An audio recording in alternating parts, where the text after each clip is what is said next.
안녕하세요, 하모니 여러분. 좋은 아침입니다.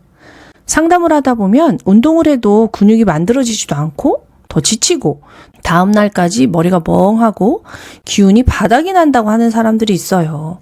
체력이 바닥나서 그런가 보다 하고 홍삼이다, 녹용이다, 흑염소다, 보약을 먹어보지만 오히려 간 수치만 올라서 더 힘들어집니다. 도대체 왜 그러는 걸까요? 오늘은 BUN이라는 수치를 통해 그 이유를 이해해봐요. 이해를 돕기에 간단한 용어 설명부터 할 텐데요. 우리 몸은 단백질을 분해할 때 암모니아가 나오는데 이게 유독하기 때문에 간은 암모니아를 요소로 전환해서 해독을 합니다. 그리고 혈액 속에 요소가 얼마나 있는가를 측정한 것이 바로 BUN입니다. 자, 시작합니다. 자, 운동을 하면 몸이 더워지고 땀이 나죠. 만약 이때 체액이 부족하다면 신장은 즉시 물 아끼기 모드로 바뀝니다. 물을 보존하려면 소변량을 줄여야 하고 그러기 위해서는 소변 속 물을 최대한 몸 안으로 다시 끌어와야 됩니다. 이때 필요한 것이 신장 수질의 삼투압을 높이는 것입니다. 삼투압이 높아야 소변에서 물이 빠져나오지 않고 몸쪽으로 다시 흡수될 수 있기 때문입니다. 그래서 신장은 요소를 다시 흡수해서 신장 수질의 삼투압을 높입니다. 요소를 다시 흡수하는 과정에서 혈액 속 요소 농도가 자연스럽게 상승하게 되죠. 또한 우리는 운동을 휴식이라고 생각하지만 뇌는 달라요. 뇌는 우리가 운동을 하는지 싸움을 하는지 판단하지 못합니다. 운동은 곧 교감신경 흥분 상태입니다. 뇌는 이렇게 판단합니다. 지금은 싸우거나 도망가야 할 때이니 덜 중요한 장기, 즉 신장에는 혈류를 줄이자. 그래서 신장으로 가는 혈류가 줄고 요소를 충분히 걸러낼 시간이 부족해집니다. 그 결과 BUN이 혈액에 그대로 남아 상승합니다. 이건 역시 몸이 잘못된 것이 아니라 생존을 위해 정상적으로 작동하는 전략입니다. 운동하면 에너지가 많이 필요해서 짧고 강한 운동 혹은 지구력 운동에서는 근육의 단백질까지 함께 분해됩니다. 그 과정에서 질소대사가 증가해 암모니아가 크게 증가하고 간은 이 독성 있는 암모니아를 요소로 바꿔서 해독합니다. 이때 요소가 많이 만들어지니 피 속의 BUN이 더 상승하게 되겠죠. 운동 후 피로가 유독 심한 사람들이 고기만 먹어도 몸이 무거워요. 운동을 하면 다음날 머리가 멍해요. 라고 하는 이유가 바로 이 흐름입니다. 어떤 사람은 운동이 약이 아니라 피로처럼 느껴지는 거죠. 정리하면 운동은 탈수, 교감신경 흥분, 근육 단백질 분해 이 세 가지가 동시에 일어나서 BUN 수치가 상승할 수 있습니다. 특히나 이미 피로가 누적된 상태, 스트레스가 많은 상태, 수분이 부족한 상태, 간이나 신장의 처리 여유가 적은 상태라면 BUN은 더 크게 오르고 그만큼 몸의 부담도 배가 됩니다. 그 결과 운동 후 어지러움, 멍함, 두통, 회복되지 않은 피로, 근육통, 지속 같은 증상이 쉽게 나타나죠. 운동 능력은 근육의 힘보다 간의 미토콘드리아의 여유, 신장의 혈류 상태, 자율신경의 균형에 훨씬 더 크게 영향을 받아요. 운동 후 유독 지치고 BUN이 잘 오르는 사람은 운동보다 몸을 먼저 회복시키라는 신호입니다. 체액과 혈액을 채우고 자율신경을 안정시키면서 호르몬을 만들어야 운동은 다시 약이 됩니다. 이렇게 몸에서 일어나는 일은 다 이유가 있답니다. 자, 하모니 여러분, 오늘도 마음은 느껴주고 생각은 질문하며 몸은 보살피는 좋은 하루 되세요. 마생몸 청진! 안녕하세요, 하모니 여러분. 좋은 아침입니다. 상담을 하다 보면 몸이 무척 정직하다는 것을 알게 됩니다. 질병의 모습 자체가 한 사람이 그동안 어떻게 살았는가를 그대로 반영하기 때문인데요. 몸속의 면역세포는 나를 지켜주는 존재입니다. 성격이라는 것도 나를 지키기 위해서 오랫동안 굳어진 패턴이고요. 그런데 오랫동안 생존을 위해 스트레스가 길어지면 그 힘이 약해지거나 과해지거나 방향을 잃기도 하죠. 그래서 면역의 세 가지 패턴은 사람의 세 가지 성격 패턴과 정말 닮아 있습니다. 첫 번째, 면역 저하형이 있습니다. 소진된 사람이죠. 번아웃형 성격이라고 말할 수 있는데요. 이런 사람은 원래 착하고 성실하고 책임감이 강합니다. 누구보다 열심히 살고 참고 버티고 떠안고 챙겨줍니다. 하지만 계속 참다 보니 감정도 둔해지고 기운이 빠지고 작은 일에도 쉽게 아프고 회복이 늦고 아무것도 하기 싫고 몸이 기본 방어조차 할 힘이 없어집니다. 면역에서는 이게 선천면역 저하형입니다. 점막도 약하고 감기도 오래가고 대상포진도 재발하고 바이러스도 잘 못 이깁니다. 즉 모든 걸 혼자 버티다가 번아웃이 온 사람처럼 몸의 기본 면역이 지쳐버린 상태라고 할 수 있죠. 두 번째, 면역 과민형, 알레르기형인데요. 예민하고 과민하게 반응하는 성격이죠. 자, 이 사람은 감각과 감정이 섬세하고 빠릅니다. 조금만 자극이 와도 크게 느끼고 환경 변화에도 즉각 반응합니다. 그러나 만성 스트레스가 오래되면 작은 일에도 화가 쉽게 나고 감정이 휩쓸리고 또 몸도 쉽게 부풀고 작은 음식에도 예민하고 피부 스트레스가 바로 올라오고 자 이게 면역에서는 알레르기 히스타민 과민형과 똑같습니다. 장벽이 약해지고 무해한 항원에도 과잉 반응하고 몸이 나를 지키려고 너무 크게 반응해버립니다. 즉 작은 일에도 마음이 크게 요동치는 예민한 사람처럼 몸도 작은 자극에 과잉 반응하는 상태라고 할 수 있습니다. 세 번째, 자가면역형입니다. 방향성을 잃은 완벽주의 자책형 성격이라고 볼 수 있는데요. 자, 이런 사람은 원래는 아주 성실하고 완벽하고 책임감이 강한 사람입니다. 자기 기준도 높고 남에게 패기치는 걸 싫어하면서 항상 더 잘하려고 노력합니다. 하지만 스트레스가 길어지고 체력이 떨어지면 기준이 너무 높아져 스스로를 자책하고 비판적으로 변하고 내가 문제야 라고 생각하고 자기 몸까지 미워하면서 자기를 향한 공격성이 생겨납니다. 면역에서도 이게 자가면역질환과 같습니다. 조절력이 떨어져서 나와 남을 혼동해 자기를 공격하기 시작합니다. 즉 너무 잘하려다 오히려 자신을 공격하게 된 완벽주의자처럼 몸도 방향성을 잃고 자기 조직을 적으로 착각하는 상태인 거죠. 자, 여러분은 어느 유형에 속하시나요? 그러나 가장 중요한 사실이 있습니다. 이 세 가지 패턴은 사람의 성격과 면역 모두에서 고정된 유형이 아닙니다. 치유가 시작되면 바뀐다는 겁니다. 혈액과 체액이 충분히 채워지고 장이 회복되고 미토콘드리아가 살아나고 무엇보다도 자율신경이 안정되어 자기 자신의 사랑과 연결이 된다면 면역도 성격도 에너지 패턴도 모두 균형을 되찾을 수 있습니다. 결국 몸의 면역은 사람의 성격처럼 스트레스와 환경에 따라 흔들릴 뿐 본래 구조는 변하지 않습니다. 언제든 방향성만 잘 잡으면 다시 제자리로 돌아옵니다.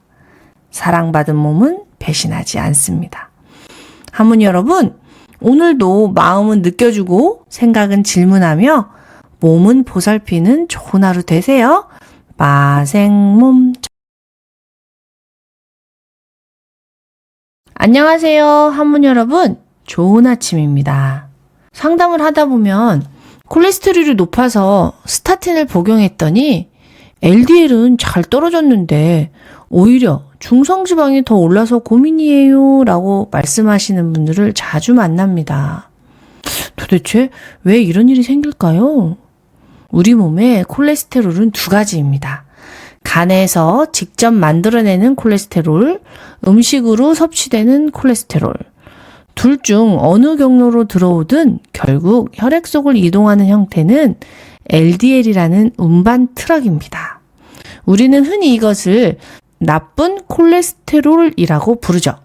사실 스타틴은 LDL을 낮추는데 정말로 정확하고 강력한 약입니다. 왜냐하면 간이 콜레스테롤을 만드는 공장 자체를 잠시 멈춰 세우기 때문이죠. 자, 그렇다면 질문이 하나 생깁니다. 간은 왜 콜레스테롤을 만들까요? 자, 답은 하나죠. 간이 살아남기 위해 꼭 필요하기 때문입니다. 담즙을 만드는 원료, 세포막을 재생하는 재료, VLDL이라는 운반 트럭의 껍데기, 지방을 배출하기 위한 필수 구조물, 이 모든 것을 콜레스테롤로 만들기 때문입니다. 그래서 스타틴을 복용하면 간 안에 콜레스테롤이 급격히 줄어들고요. 간은 이건 생존 위기다 라고 판단합니다. 그 순간 간은 혈액 속의 LDL을 빠르게 끌어당기기 시작해요. 이 과정에서 중성지방을 실은 잔여물도 함께 정리되기 때문에 대부분의 사람은 LDL뿐만 아니라 TG, 즉 중성지방까지 같이 떨어지기도 합니다. 그런데 왜 어떤 사람들은 TG가 올라갈까요? 그 이유는 아주 명확합니다. 스타틴은 콜레스테롤 공장만 멈추지 중성지방을 만드는 공장은 멈추지 못하기 때문이죠. 스타틴을 복용하면서도 여전히 탄수화물, 과당, 지방산 등이 과도하게 들어온다면 간은 이 넘쳐나는 연료들을 어디엔가 쌓아둘 수가 없어서 결국 중성지방으로 만들어 VLDL이라는 트럭에 실어서 바깥으로 내보냅니다. 지방이 간에 쌓이는 순간 바로 손상이 되기 때문에 간은 살기 위해서 빨리 중성지방을 만들어서 밖으로 빼내라고 할 수밖에 없어요. 그 결과 혈액 속에 중성지방이 올라갑니다.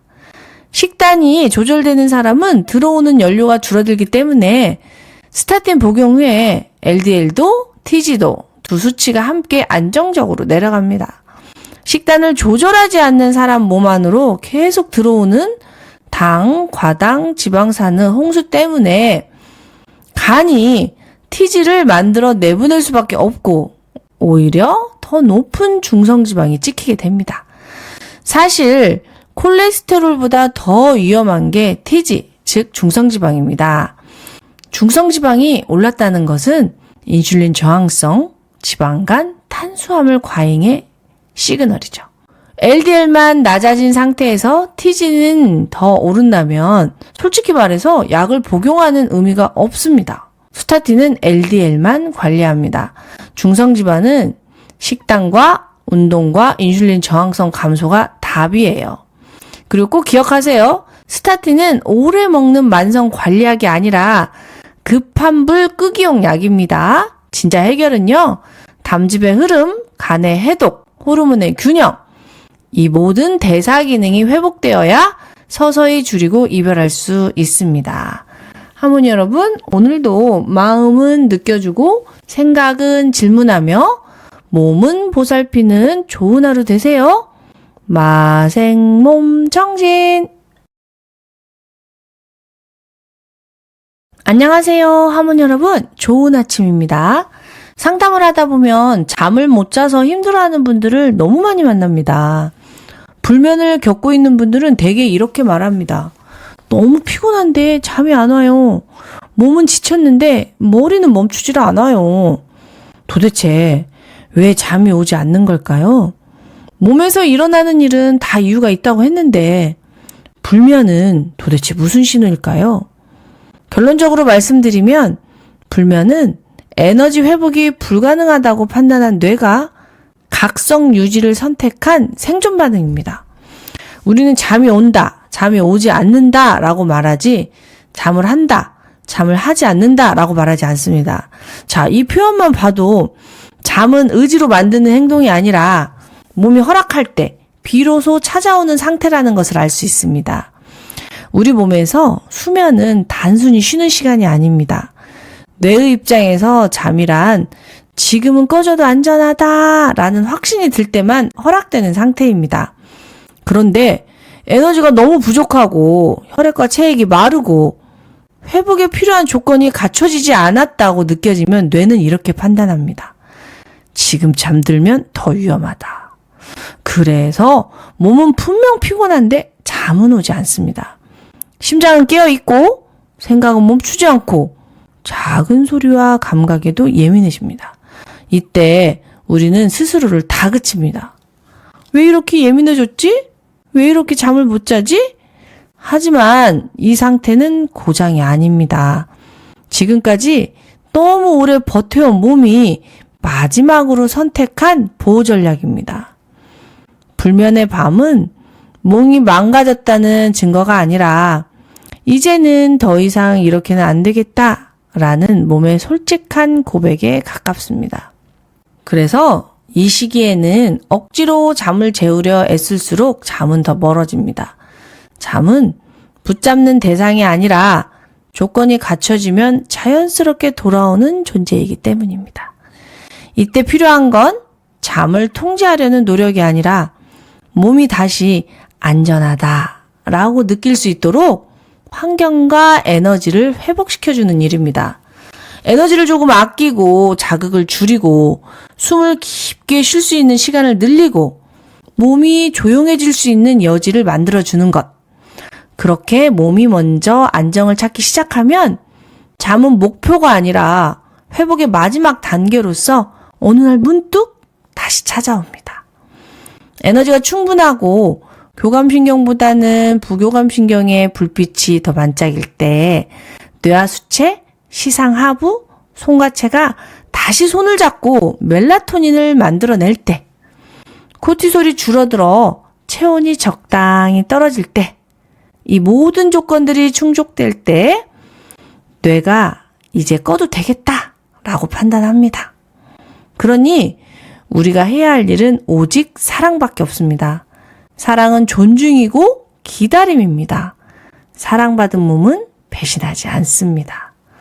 하모니 여러분, 오늘도 마음은 느껴주고 생각은 질문하며 몸은 보살피는 좋은 하루 되세요. 마생몸 청진. 안녕하세요. 하모니 여러분, 좋은 아침입니다. 상담을 하다 보면 밤에 잘 때 쥐가 난다고 호소하는 사람들을 정말 많이 만납니다. 어느 날 밤 잠결에 다리에 쥐가 나서 몸을 웅크린 채 한동안 움직이지 못했던 적 있으신가요? 그 순간 우리는 이렇게 생각합니다. 잠깐 무리했나 보다. 피곤해서 그런가 보다. 그리고 통증이 사라지면 아무 일도 없었다는 듯 다시 일상으로 돌아갑니다. 하지만 다리에 쥐가 난다는 건 단순한 근육 문제가 아닙니다. 그건 몸이 우리에게 보내는 분명한 신호입니다. 지금 이 정도 속도로는 더 이상 유지하기가 어렵다. 에너지가 부족하다.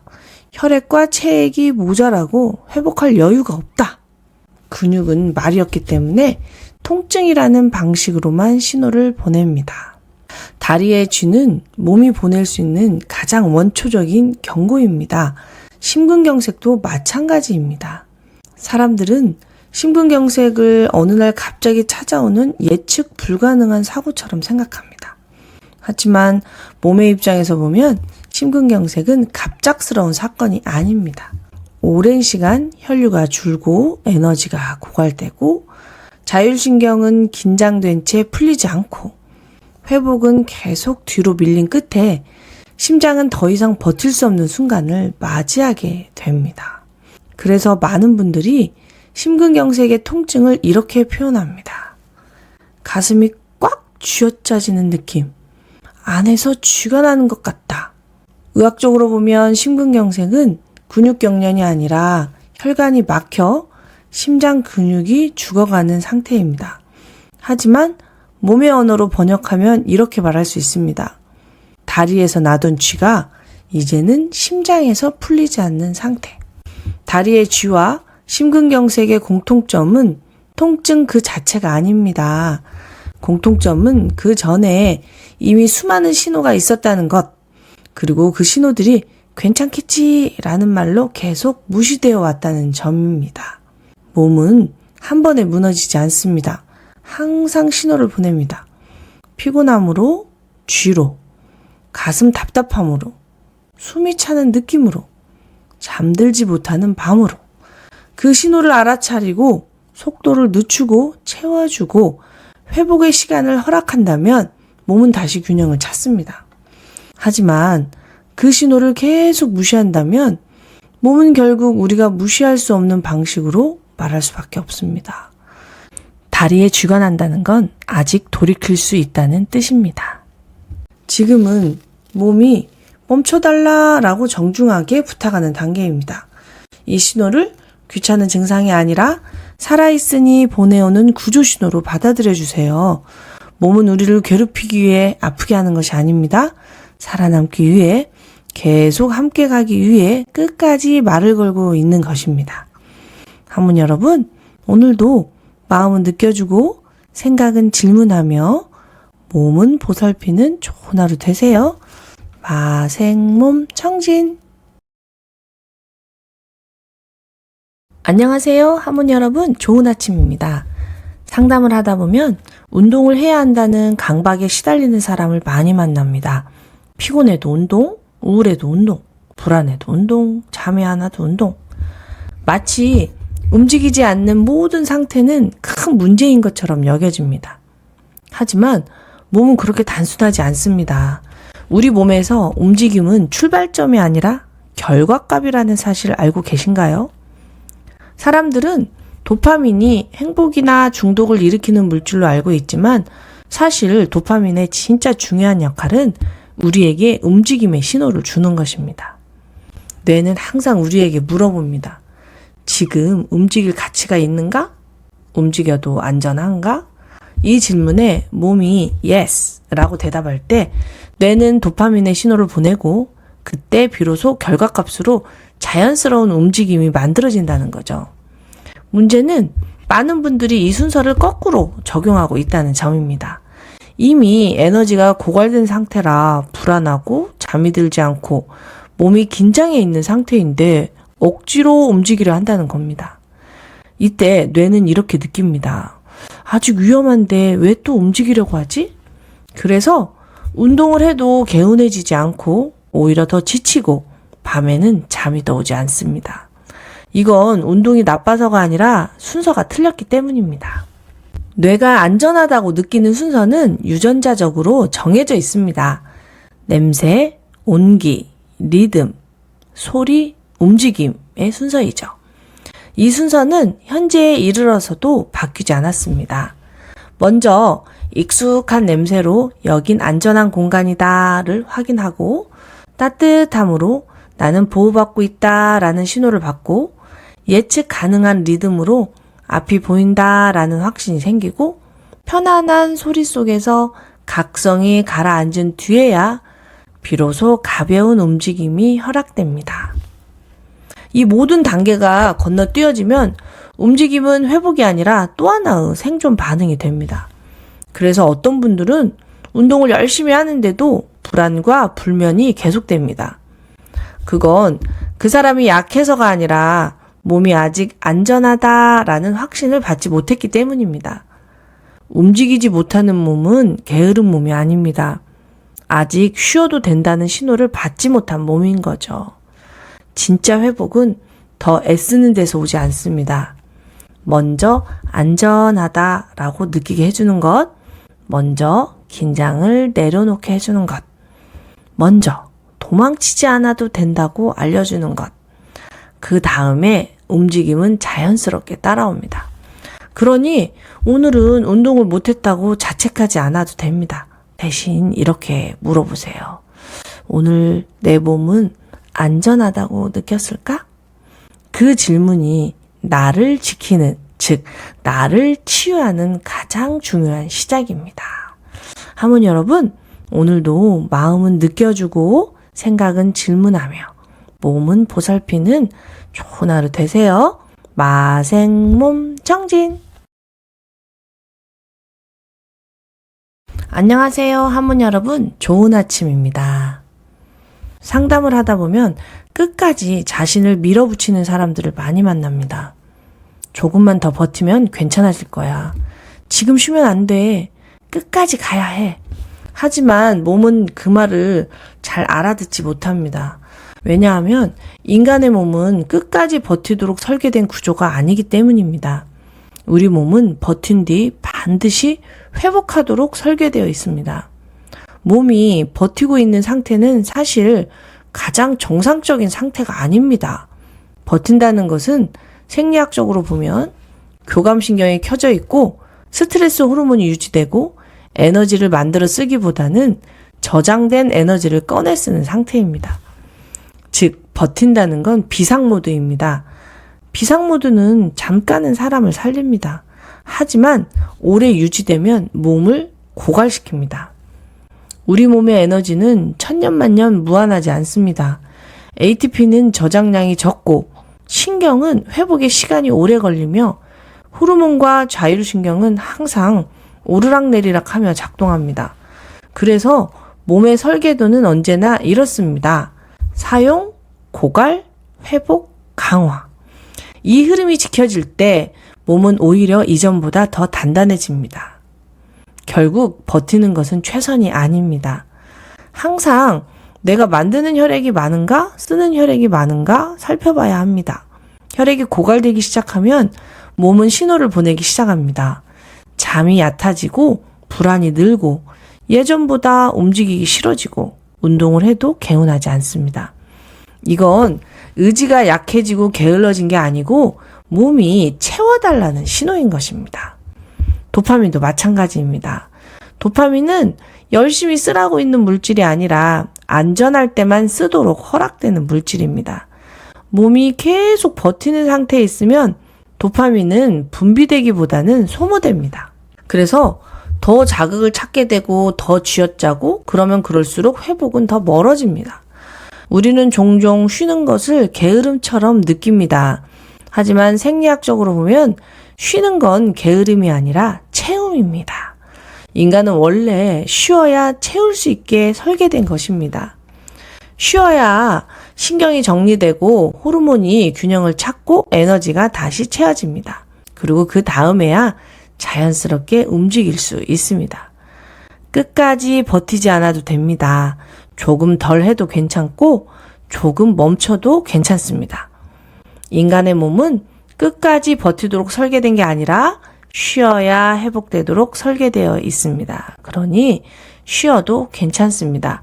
그게 바로 내일을 위한 가장 큰 투자입니다. 한문 여러분, 오늘도 마음은 느껴주고 생각은 질문하며 몸은 보살피는 좋은 하루 되세요. 마생몸 정진! 안녕하세요, 하모니 여러분. 좋은 아침입니다. 상담을 하다 보면 많은 사람들이 마른 나무처럼 말라 비틀어져 있는 것을 발견합니다.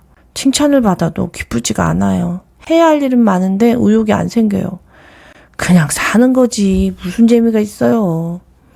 이건 삶의 태도에 관한 이야기가 아닙니다.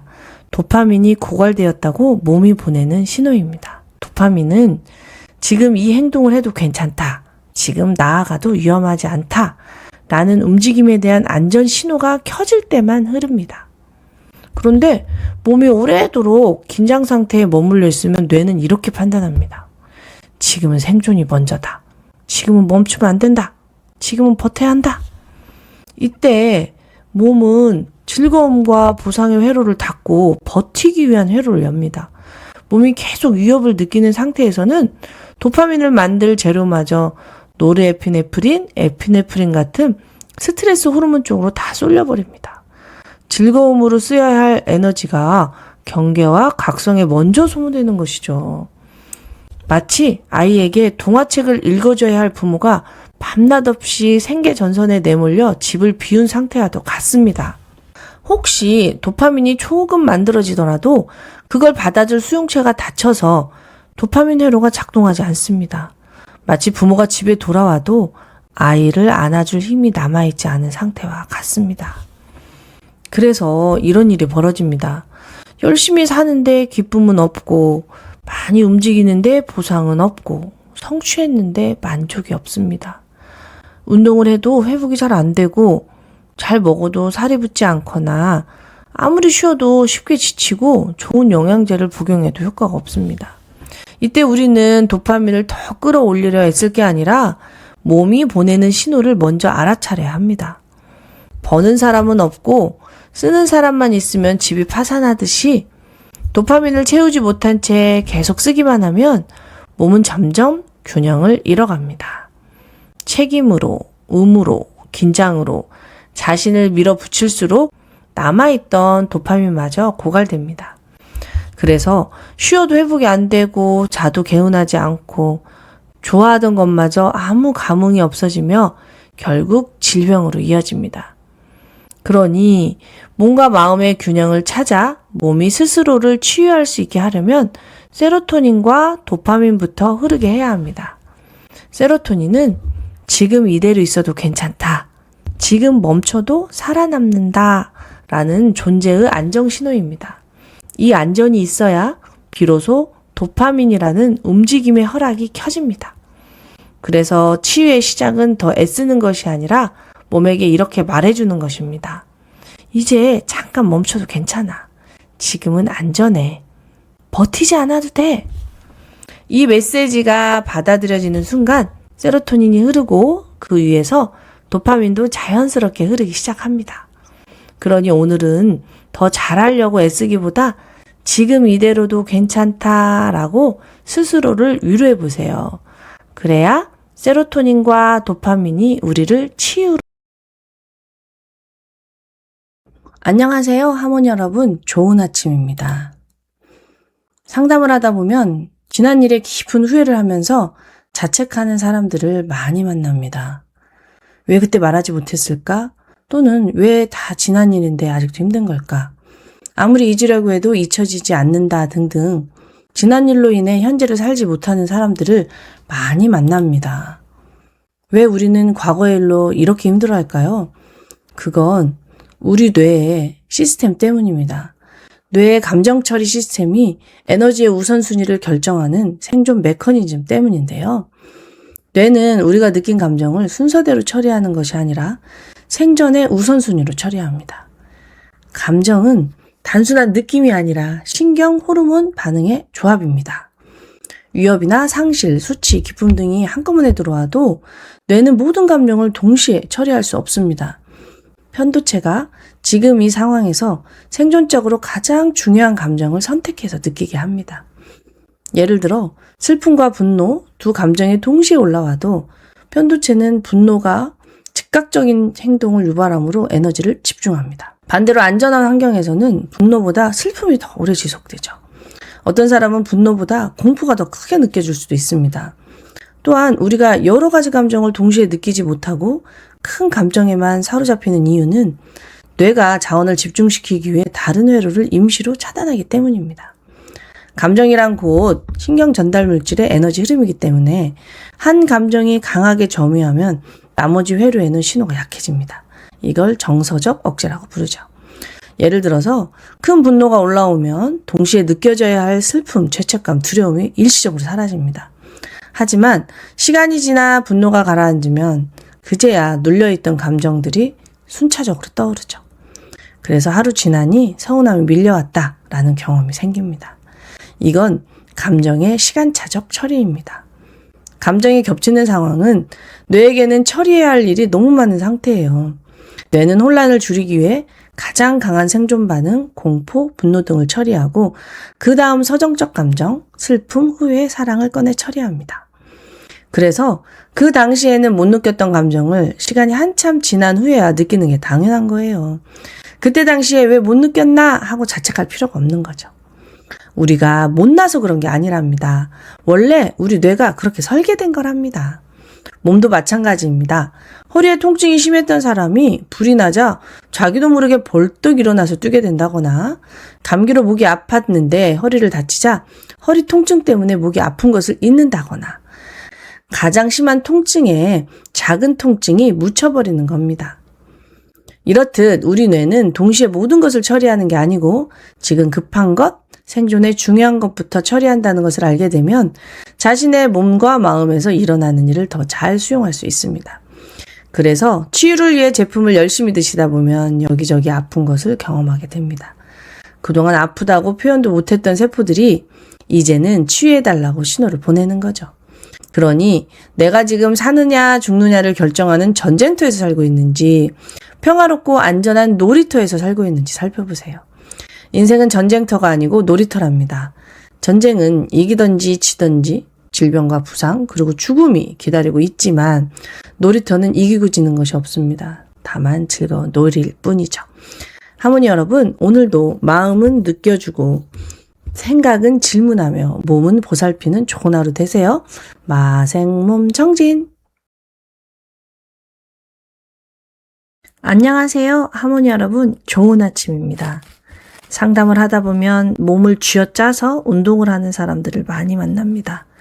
하루 종일 서서 일하고 퇴근하자마자 헬스장으로 가서 운동하는 사람들, 새벽부터 일어나서 운동하고 하루 종일 피곤해서 닭처럼 조는 사람들, 죽도 잘 소화 안 되시는 분들이 맘보를 채우기 위해서 안간힘을 쓰는 등 그렇게 온 힘을 다 쥐어짜서 운동을 하는데도 왜 몸이 좋아지지 않는지 모르겠다고 하소연하십니다. 그래도 운동은 해야겠죠? 움직이지 않으면 더 나빠질까 봐요. 저는 그 말 속에서 치유에 대한 간절한 갈망과 더 이상 나빠지고 싶지 않은 불안을 느낍니다. 하지만 치유는 의지로 쥐어짤수록 오히려 더 멀어지게 됩니다. 에너지가 없는 상태에서 이를 악물고 하는 운동은 더 써라, 더 버텨라 라는 교감신경의 신호이기 때문입니다. 그럴 때 우리가 선택해야 할 것은 쥐어짜는 운동이 아니라 가벼운 움직임입니다. 운동과 움직임은 몸에게 전혀 다른 신호를 줍니다. 움직임은 지금은 안전하다라는 회복의 신호이자 치유의 신호입니다. 몸이 안전하다고 느껴야 혈액이 채워지고 체액이 채워지고 호르몬이 채워져서 스스로를 치유할 수 있습니다. 그래서 치유에 필요한 건 강한 운동이 아니라 안전하다라는 감각을 몸에 심어주는 작은 움직임입니다. 호흡에 집중하면서 편하게 하는 산책, 자연스러운 몸풀기 스트레칭, 가벼운 집안일, 졸리면 잠시 눕는 선택, 음악에 맞춰서 까딱까딱거리는 손동작 등 해야만 하는 운동이 아니라 몸이 원해서 나오는 움직임을 느껴보세요. 이 움직임 하나하나가 미주신경을 깨우고 몸에게 이렇게 속삭입니다. 괜찮아. 지금은 안전해. 치유는 강한 힘에서 나오는 것이 아니라 안전하다는 신호에서 나옵니다.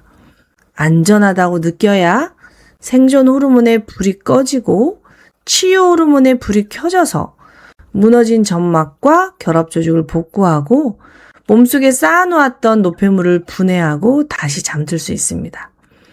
그러니 너무 쥐어짜서 운동을 하지 마세요. 우리 뇌는 운동과 노동과 싸움과 도망침을 구분하지 못합니다. 우리 뇌는 그저 지금은 살아남아야 한다고 느낄 뿐입니다. 그래서 지나친 운동은 오히려 독이 됩니다. 그러니 항상 자신의 에너지 수준을 살피고 에너지의 균형을 찾아서 자신만의 속도로 움직이세요. 그게 바로 사랑입니다. 사랑받은 몸은 절대 배신하지 않습니다. 운동을 못한 자신을 탓하지 마세요. 대신 몸이 허락한 만큼 움직여준 자신을 조용히 인정해주세요. 그 순간부터 몸은 치유를 시작합니다. 할머니 여러분, 오늘도 마음은 느껴주고 생각은 질문하며 몸은 보살피는 좋은 하루 되세요. 마생몸 정진!